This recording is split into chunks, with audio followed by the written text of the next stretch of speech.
Hey, Mosaic. For those of you that don't know me well, and I'm guessing that might be many of you, my name is Jake. You see, I've been coming to Mosaic for several years now, but have become an expert at slipping into and out of worship most Sundays. In fact, I've become an expert at slipping out of nearly any intimacy with people over the last 16 years. I was working nearly 80 hours per week until the end of last year and had convinced myself I didn't have time for anyone or anything other than work.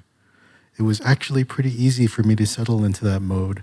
I'm an only child, and despite what people seem to believe, I'm very introverted. I'm very comfortable in my solitude. It's a safe and warm and cozy place for me. I justify this by telling myself that I'm being a good provider for my family, a good person, and doing no harm to anyone by keeping to myself. Back in November of last year, Pastor Dave shared a sermon titled Stirring One Another Up. In that sermon, he touched on the topic of being a Christian without community. He said there are Christians at church who don't believe they need to meet with others to cultivate their faith. And it bothered me that this description fit me. I did think to myself, I'm just fine in my faith, and that I've been doing it on my own without issue. However, on further reflection, I realized that over the 21 years we've been married, my wife has been the steward of our family's Christian life. She was the one that made sure my family kept all the habits to cultivate and protect our faith. In fact, I would occasionally complain about keeping those habits. It turns out I was not fine in my faith alone. I just happened to rely on a much smaller community. When community group registration came up, I decided to take some responsibility for my Christian life and faith.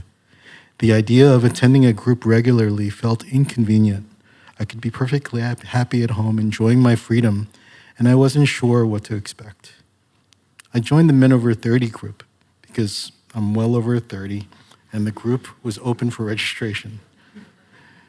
Most importantly, I wanted to get registration completed before I could talk myself out of it.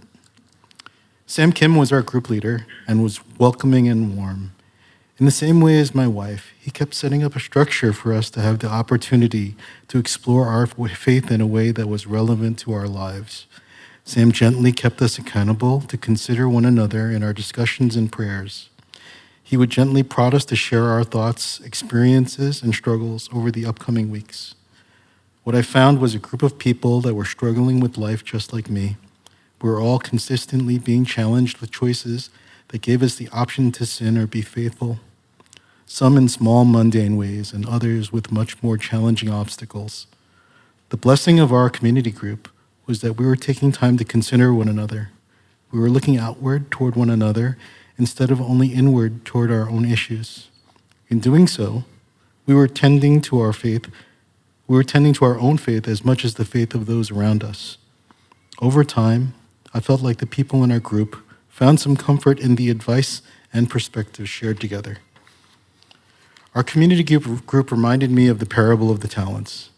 As a community group, we were investing the gifts and currency God had given us, making those gifts fruitful. At the very least, we were sympathetic ears for one another, and at our very best, we reminded each other to stay on the path God had laid before us, growing our faith together instead of burying it and keeping it safe for fear of losing it.